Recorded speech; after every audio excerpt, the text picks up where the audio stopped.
Thank you very much, everybody, and thank you for coming back into the room so promptly for our very exciting discussion we're going to have about private equity. And I say exciting because I think that we're in a position now, not just in the UK, but also worldwide, where significant private equity businesses are laying down proper amounts of money, and they're doing it for good reasons, in the business that we're looking at today, in oil and gas. And I made the flippant comment a few minutes ago that this is no longer someone putting a bunch of money down and hoping that if all else fails, the oil price will bail us out.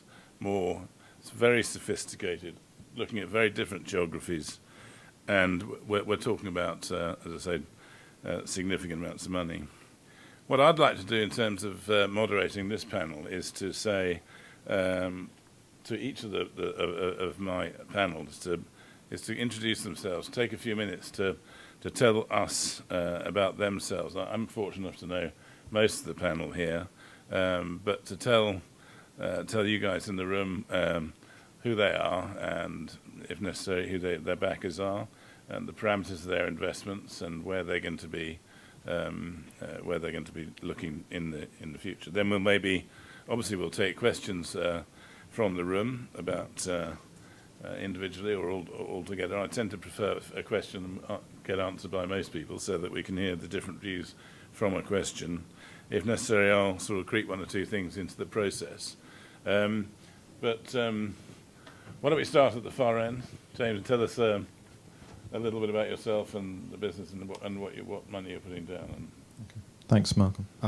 So I'm Jim Mills. I'm managing partner at SICP. We are a small specialist energy investor backed by family office capital. So I would say we're probably at the more conservative end in terms of risk and return requirements of the private equity industry. We operate in the growth equity space, so we're principally interested in development funding, funding discovered barrels rather than the exploration end of the risk spectrum. We also invest in the oil service sector, so we invest across the hydrocarbon chain, and we also invest and look at very actively the renewable energy and energy technology industries as well. I suppose we've got a couple of investments in the upstream. We've looked at Central America, looked a lot at the North Sea.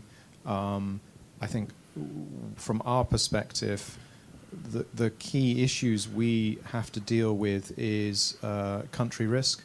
And I think Africa is increasingly more difficult from a country risk and a sort of ABC risk perspective to invest in. So I think the cost of capital is climbing every year for those, let's say, non-geological reasons there.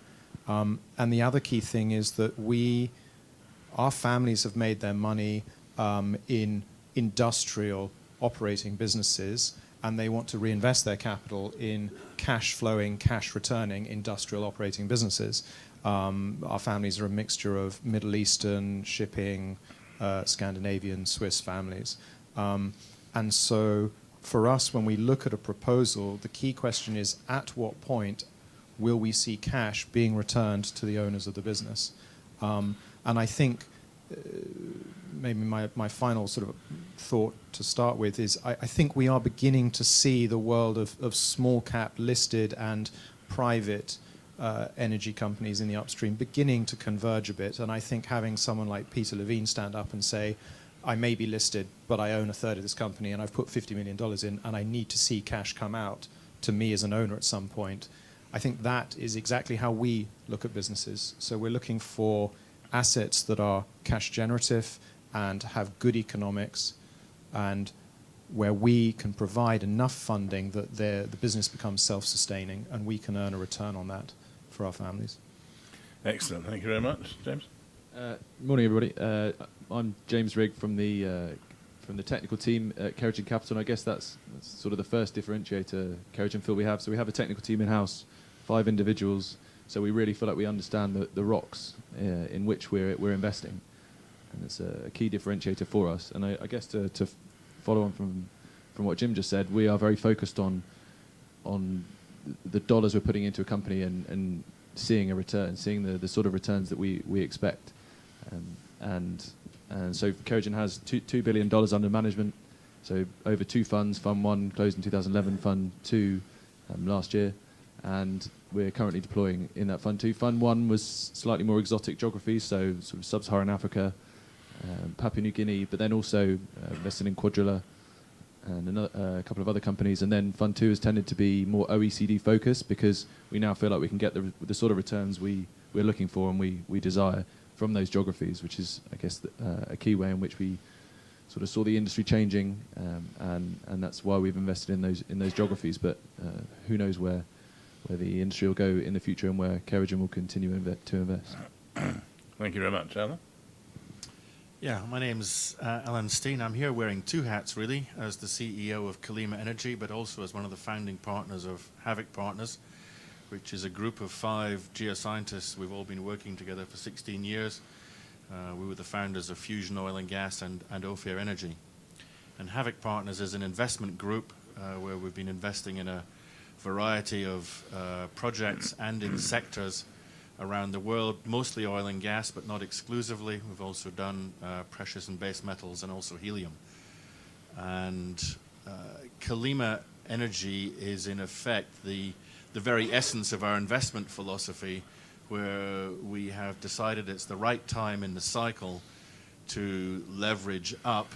And of all the projects in our portfolio, where we think it's the right place to do it, it's a project that we've been developing in Canada, looking at the Montney Formation, and that's the project that we've put into Kalima. So that, in a way, is putting our investment philosophy into practice. So that'll do for now. Thank you, Alan. Richard? Hello, everybody. My name is Richard Wholefight. I co-manage the Artemis Global Energy Fund. Artemis, as a house, is about 25 billion sterling under management. Most of that's in income funds and fixed income, and probably funds that you've got your own pensions and savings invested into, but I'm very much at the specialist end of that. I'm a petroleum engineer by background. I look for technical qualities in the basins and in the companies that we invest into. We're really not a private equity investor. We're more of a sort of a pre-IPO investor. So we sort of bridge the gap between the final year of the company being private before it goes public. People like to see a name like Artemis involved. We've sort of incubated Salamander, some of Alan's companies. I think these days the profile of what we're looking for in the private space and in the incubation space has changed. We used to talk a lot about cash flow and earnings and wanting to see that. But I think to get that now, we're sort of spot for choice at the top end of the market. We can go up to integrated, we can go up to large international E&Ps that can take advantage of the fact that costs are coming down, but they can only do that because they've got a portfolio of projects and they've got buying and spending power with the oil service companies. I don't think those same cost advantages necessarily fall down to the smaller players.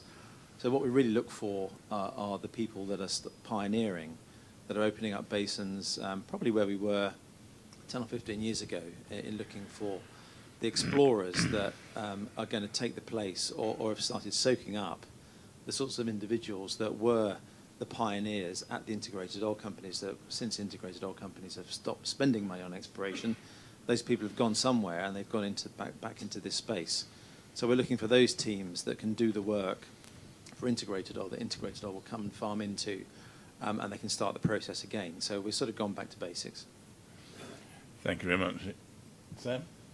Yeah, then last one up, so I'll keep it short to get to the more important part of the panel. So I'm Sam Merlin. I'm the director at Hanneman Partners. I'm the Yankee in an otherwise British merchant bank that's natural resources focused and very London looking in terms of geographies, where it's predominantly Europe, Middle East, Africa, into LATAM. And really what we do is, or a lot of my time is nagging and calling up a lot of the guys to my left, where we try to play the front end of it, which is trying to understand, for these 4 investors and others, what ideally are they looking for: size, structure, geography, play type, as everyone has slightly different criteria in terms of what they're looking for, how they look at it, and how they'll structure an investment and define success. And really, our end, or at least what we try to make our job on the front end is looking at what those opportunities are, what do we think actually has potential in the market to raise capital, to grow, to transact around, and hopefully be matching those up with the investors on the right. So we're not taking a project in Nigeria to Jim and asking him for $100 million, but ideally trying to know who fits where and build that puzzle the right way. Thank you very much, Sam. Well, we'll take questions throughout the process from the floor. So there's a lady with a microphone. So if anyone would like to start the ball rolling at this process, or wait till I get a little more out of the guys. Okay, what I'm going to start off by saying is that we've mentioned a number of times here, and interesting already in the conversation that we've had, what we've been hearing from the guys on the panel, is that that private equity is as dynamic now, I think, as it has been for a very long time. We talk about geographies, which I'll come back to, and we talk about specific investments because those people in the UK market will know one or two better than others. What I'd like all of the panel to say once I come to them is that is private equity in a more dynamic state now, and more importantly, what you or your organisation are looking to get out of it in terms of where you're coming from, because it'll be different, as Jim says, in terms of just going in at the development stage. And of course, Alan was saying that he's been a founder of businesses, and as far as Richard is concerned, a pre-IPO investor. And we heard companies like Ophir mentioned, Quadrilla, which is a family name. We've in this country, obviously, Salamander you mentioned. So I just wondered if I can ask each of the panelists to tell us where they think this private equity, the investment, is and now, given that there seems to be so much more discussion about it. So, Jim, why don't we start with you? I think at a big picture level, private equity is now actually fairly institutionalized. I mean, I think there's so much capital in the industry as a whole, we maybe ought to no longer think of it as an alternative form of investment capital. I think the issue around private equity versus listed equity is perhaps one of this issue of perhaps you see it best at the board level structure of owner managers, owner directors, versus the sort of classic London model of non-executive directors. And I think we've lost somewhere on the way. My original background, sort of 20 years ago, was an institutional fund manager. And I think we've lost in the small listed space this idea that directors have a responsibility to make sure management deliver cash returns to the owners of the businesses. There are many, many other things now that seem to rank higher in the small listed space for directors' responsibilities. So I think the key issue where private equity is becoming dynamic is to make sure that operationally and financially companies execute on their business plans and deliver returns. And I think we've been having this conversation for some time, where I think the positive side of things that's coming through in the space between the markets is we are seeing a growing number of strategic investors owning 10, 20, 30% of small listed companies and behaving very much as private equity investors. So I think maybe the differences in mentality are beginning to blend and merge a bit. But I think private capital in whatever form is increasingly a significant, almost institutional part of the industry now. Yeah, and James, does that work in the same fashion at Kerogen? Do you think that? Yeah, well, sort of carry on from a very similar theme. Obviously, Kerogen is very driven by cash generation, very cash focused on making a return. I'm not sure dynamic is the right phrase to use. I think it's more the world of investment has become more bespoke. So none of the Kerogen investments they're all very different in the way that they're structured, and the geographies are between fund and two. There's a lot of geography in there.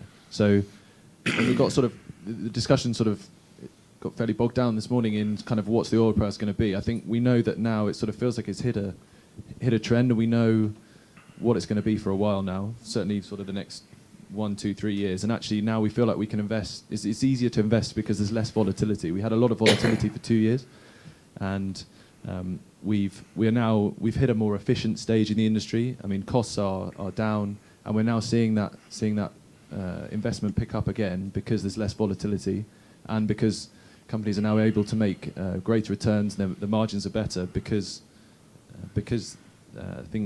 services are not as costly.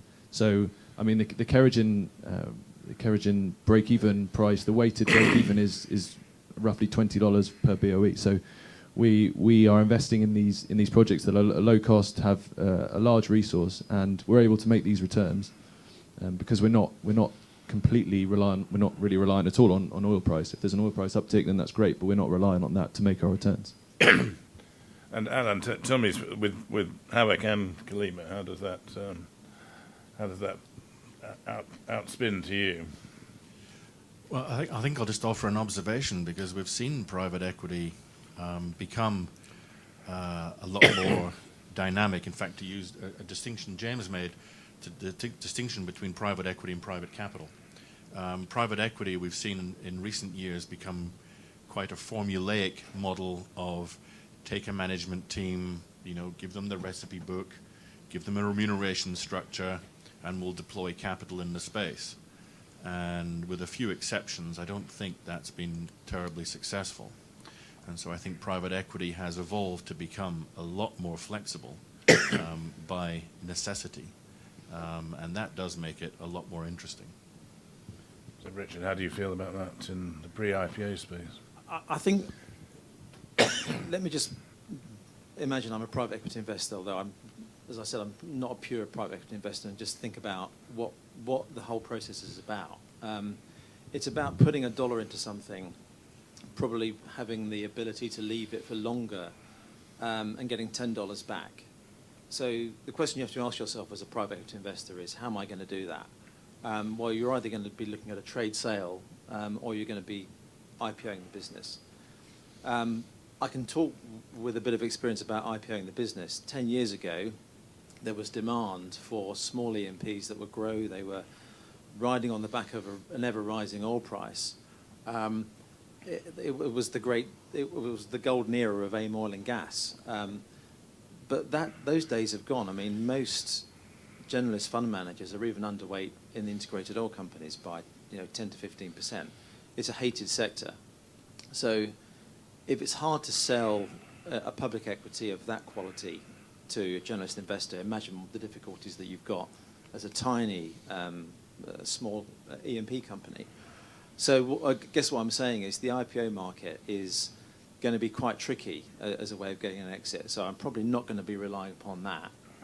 There are exceptional circumstances, but generally speaking, I think you're probably looking at a trade sale as like a guaranteed exit. So when I look at backing something as a private equity investor, I'm looking for who's going to buy this thing that I'm backing. It's quite difficult to get a world-class producing project that is going to interest Total, but it may be easier to get Total into some acreage that they've not been able to spend time at getting themselves into because they've slashed the exploration department, which is why I'm going back to that theme of looking for companies that have got something that they can grow over a sort of a 5-year period to make attractive to a potential buyer. And I think that's the problem that the sector faces at the moment. Hopefully, in the next couple of years, I'm not going to call the turning point of the oil price at this point, but hopefully things improve in the next couple of years. People come back and they start buying integrated oil. Then they start buying CNOOC and Tullow, and then they get overbought, and then you end up with an excess of capital chasing the smaller E&Ps in the market, and perhaps then there's demand in the IPO market. But I don't know if we'll ever go back there because so many people made money but lost an awful lot of money in that market as well. So it's about whether that IPO market comes back. Otherwise, you've got to think about something that's going to be attractive to an intelligent buyer, e.g. another large integrated oil E&P company. Yeah, and you talked about sort of a certain amount of time scale. You'd like to have 10 times the money in X. Do you have a predetermined time, or do you just say we will run this for as long as it takes? As in the past, when we incubated Hurricane, Salamander, but for very short periods. So ideally we'd be a private holder for a year, and we'd probably look to double our money in that period, 50 to 100% return, and hopefully that happens. But it's only when the company's already been running for a number of years. That's our sort of ideal space. Yeah. Sam? Yeah, I think to tie a few of the thoughts together, we're not too far away from when a lot of these funds struggled to raise new funds, and these are private capital or private equity investors who've been on fund, not necessarily fund 2, but fund 7, fund 9, fund 13, who are taking $1 billion less than they used to have. Because I think, as Richard was saying, a lot of, during kind of the boom days of $113 oil, maybe it was overlooked to some extent how you're going to monetize or exit your investment.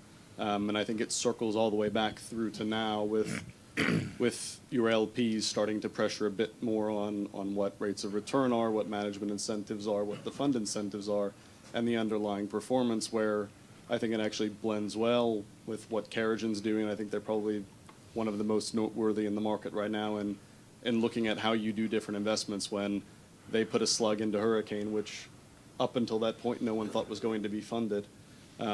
Did something similar with iGas, and I think it's forcing this private capital nexus to get more creative of how to unlock something, either put it in a more liquid position so you're not sitting there in year 7 and LPs are saying, where's our return on capital?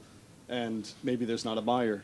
The market's it's volatile. You may not have a buyer. The IPO window may not be there. And making sure from the get-go that you're in something that either is generating cash or that is in a more liquid state where you can monetize or exit your holding, I think is getting a renewed focus and actually making people think more organically, because as Alan said, the buy and build model really, it doesn't have a successful track record outside of North America. And do you think, and do you think, Sam, that that has been fundamentally changed by the arrival? I mean, earlier we said that private equity isn't new, and nor is it. But from sort of equity side, from your point of view, you're saying that actually people are coming in now saying this is the way we want to structure it, rather than in the old-fashioned way where they do a road, and they still do a roadshow and get a whole bunch of different institutional investors in. I think it's different from the U.S. to the London-facing market. U.S. It's just different. The size is different, the scale's different, and the pace of which you can build something is just much faster. When you're dealing with private individuals versus governments, you can build something from 0 to $1 billion in years, versus some things in Europe where it takes, or even West Africa, anywhere, it can take 5 years to find the acreage, negotiate the deal, move through seismic, get the permitting and everything you need, where that's not necessarily a bad thing, but it often takes, usually it takes longer than what you think to incubate something and bring it through. So not necessarily the direct answer to what you asked, but if we're looking on with the London hat on, I think it's just, it kind of goes back to the point earlier. It's just a different mindset of looking at how you deploy capital, and a lot of, at least some of the funds up here and some of them in the UK who are newer to the market, i.e., 5 years, 7 years or less, so kind of on fund 1 or fund 2, have come out differently and don't have some of the legacy baggage that some peers do, where they can raise the capital. It's been pretty consistent of fund size of about $1 billion for the average UK oil and gas private equity fund, and deploying that across 10 or 12 investments. Yeah. So have we yet got any questions in the room for our private equity panel yet? Anyone we have over here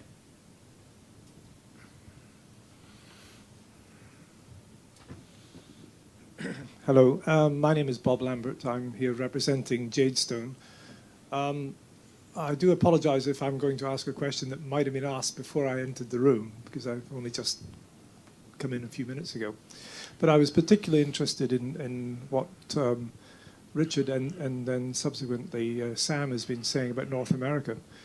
in that cycle time is much faster. Things can happen a lot quicker in North America. So why is there such a apparent bias in Europe, particularly London, for funds to invest in North America? I noticed that Alan's got something going in the Montney, but it seems to be a hard sell. Now, I've had personal experience trying to market North American investments in London. It's really tough. Can I have a stab at Richard, that? yeah, you start. I mean, when we first set up the Artemis Global Energy Fund, we were sort of spoilt for choice outside of the US. We'd never been to the US. We had the London market. The AIM market was glowing. But since the sector's fallen out of favour, oil prices have dropped, we've inevitably found ourselves looking and investing more into the US and North America. And the reason for that is that there's a lot more oil there. The quality of the basins, of the Bakken, of the Permian, of the Eagle Ford, the sheer choice of companies, and the short cycle time on the projects, I think, is what attracts capital over there. So that's been a sort of a sheltering place in the storm, because there are so many management teams, they're so driven, they almost invented the word profit over there. When you look at the way those companies are run, it's a different sort of league, really. But of course, you pay the price for that in terms of the premium that you have to pay for the shares. But I think that's probably why there's been a movement over there.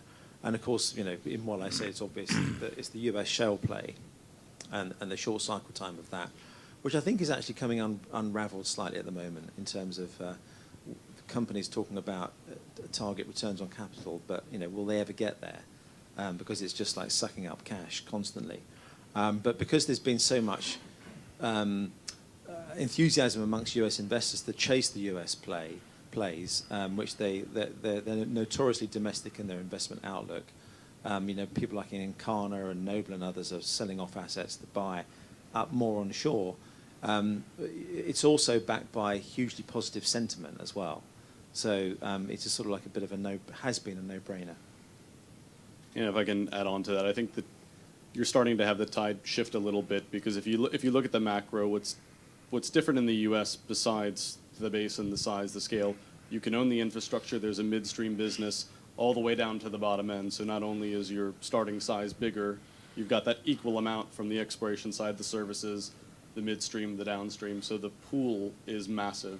But where the opportunity is coming that Richard hit on is the fact that you do have a lot of flexibility and options as an investor.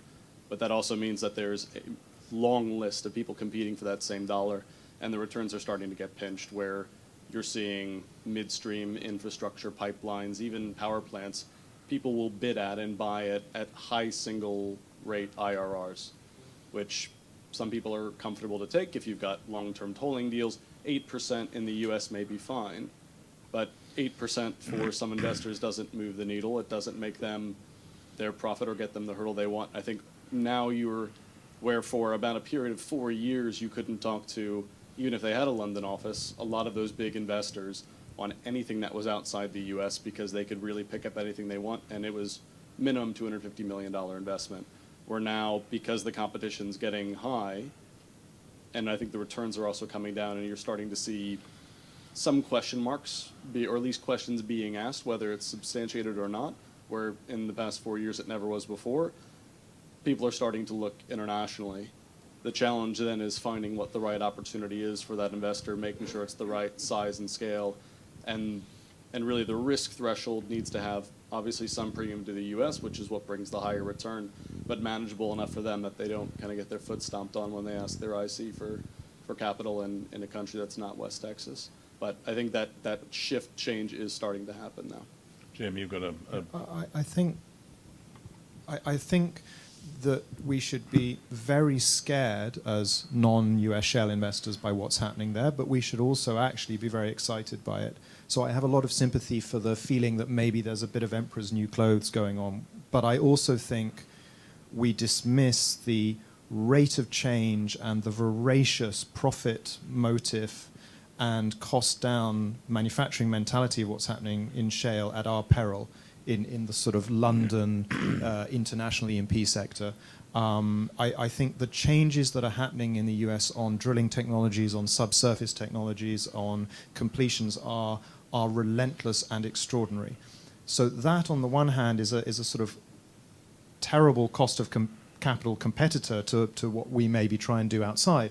But on the other hand, the opportunity to take the improvements, whether it's subsurface or drilling or completions technology, that have occurred in the last 5 years in the US, and apply them to even just conventional tight reservoirs internationally, and generate good, solid 20 to 30% IRRs at $50 oil elsewhere around the world, I think are fascinating and really exciting.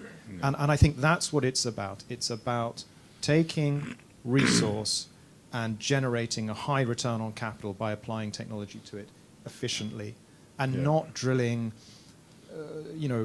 wells which were meant to cost 10 million and actually cost 20 million and destroying huge amounts of shareholder value in the process, but by relentlessly focusing on operational delivery. Alan, you've got a comment here by the looks of it. Yeah, I think, we've come out of this, our background is in international, mostly in Africa, mostly in exploration, mostly kind of fairly frontier. And I think where we come at this is we look at the capital being deployed into the resource plays in North America, and you can't ignore the amount of capital that's being deployed. And we have a portfolio that spans, all sectors and has a lot of frontier things in it. There is not much capital being deployed there at the moment. There is a lot of capital being deployed in the North American resource plays. Now, the appetite of the London market for that may be muted. There's not the history of the London market investing in North America is not great. There are a lot of stories that haven't gone well. But if you look around the world today at where capital is being deployed, that is overwhelmingly where the capital is being deployed. And there was a number this morning, I think it was 80%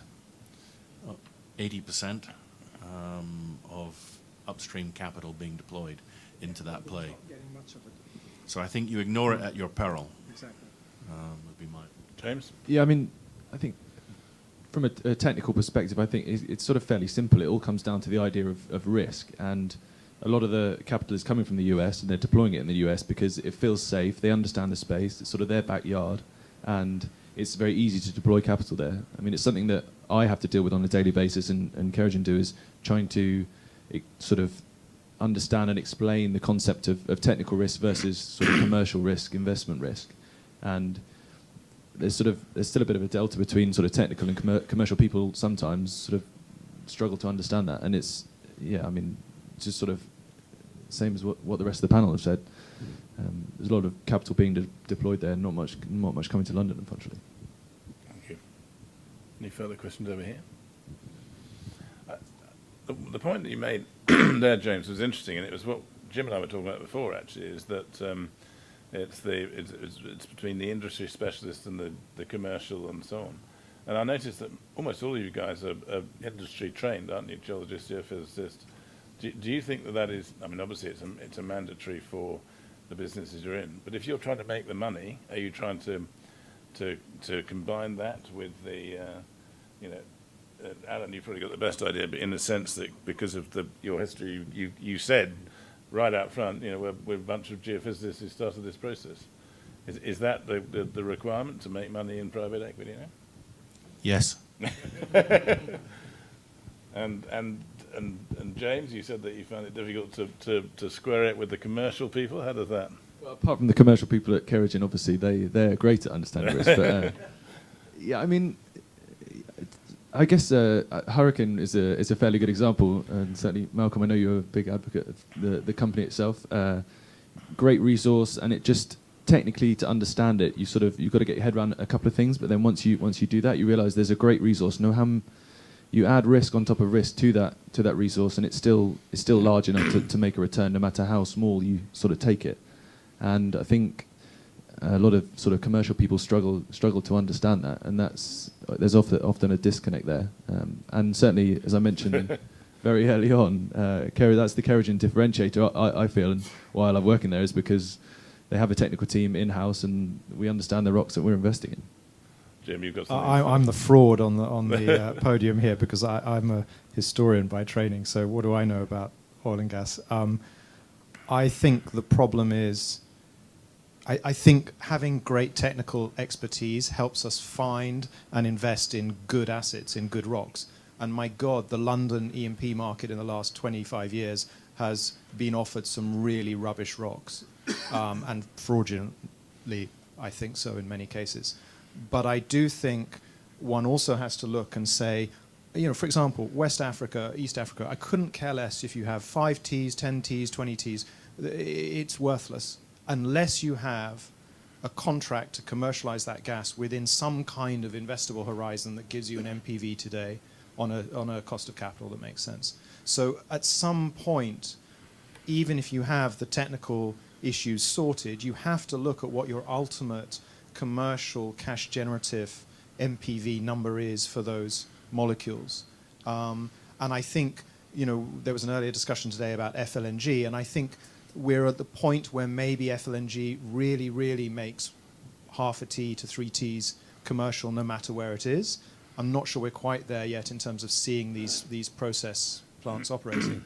But I think it's combining great rocks with good returns that's key. And I think it's this short cycle issue in shale. In the US, when it does work, they know about it very quickly and then they repeat it. And I think so many times in our world here in London, it's taken 5-10 years to actually get the money out of the rocks. Yeah. So I remember when all the Uganda discoveries were made and we were arguing, I think with Richard actually, over whether it was $3 MPV or $8 MPV. And the answer was, at that time, it was $0 MPV because they still haven't produced the oil yet. And if you put Uganda on a 15 to 20% cost of capital. So I think you do need both at some point. Yeah. No. I just wanted to say, I remember those days. And when I started fund management, I thought I was a genius because I was a petroleum engineer and I knew it all. And it is undeniably incredibly useful to have that technical background to know what something's worth when you're buying it. But the only way you make money, and particularly in private equity, is knowing when to sell it. Yeah. And being a technician doesn't help you with that. You've got to really understand the market, who the buyers are, when is the right time for you to sell your asset. So I would say, technician to buy it, but historian to sell it. Alan, have you got anything to? I'm afraid we're getting close to running out of our time here. Any more final comments from one or two of the guys who haven't already commented, or Sam, have you got? I mean, one thing that we haven't had a chance to get onto is geographies because Jim said no Africa effectively, and then we've been talking about onshore UK with Quadrilla. We've talked about Ophir. We've talked about Salamander. There appear to be no geographies that are off limits. Would you say that, or would you say that it's a horses for courses thing in terms of? Sam, do you think what you're seeing what Hanneman is seeing around the world in mining is being reciprocated in oil and gas, or is it? Yeah, slightly. There's always flavors of the month.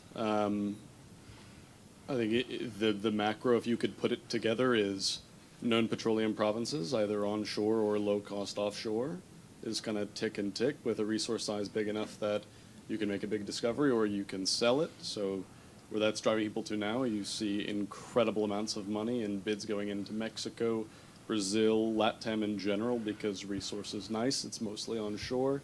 Political risk compared to some other geographies is much less. Reforms going through. It's sexy. It's what investors like to see on pieces of paper. And there's been good amounts of capital being raised in the small mid-cap space. I think Northwest Europe outside of the UK is struggling for dollars just because the deal flow is small, the resource size is relatively small. There hasn't been that much outside of the UK, Norwegian, Dutch North Sea side of it for the onshore side because Russia's off limits, Iran's still off limits for many people. The Middle East in general hasn't produced that many opportunities outside of Egypt. So when you kind of pick through where you can invest your dollars today, a lot of it does lead you to look back into OECD, whether it's timed up well for Carrigan or that's just a convenience, but Northwest Europe is very much in. I'd say LATAM is probably even higher up on that list right now, slightly different size and scale, but Africa is tough. The onshore stuff it's very deal specific right now. Offshore really needs to be unique and special. Understood. Any further questions? Any comments from our team? I'd like to thank the panel very much indeed. I'm afraid we're nicely over now. I hope we haven't ruined it all. I'd like to thank the panel for their incisive and interesting comments, and thank you very much for your questions and for partaking. And thank you very much indeed to our panel. So a round of applause for the panel, please.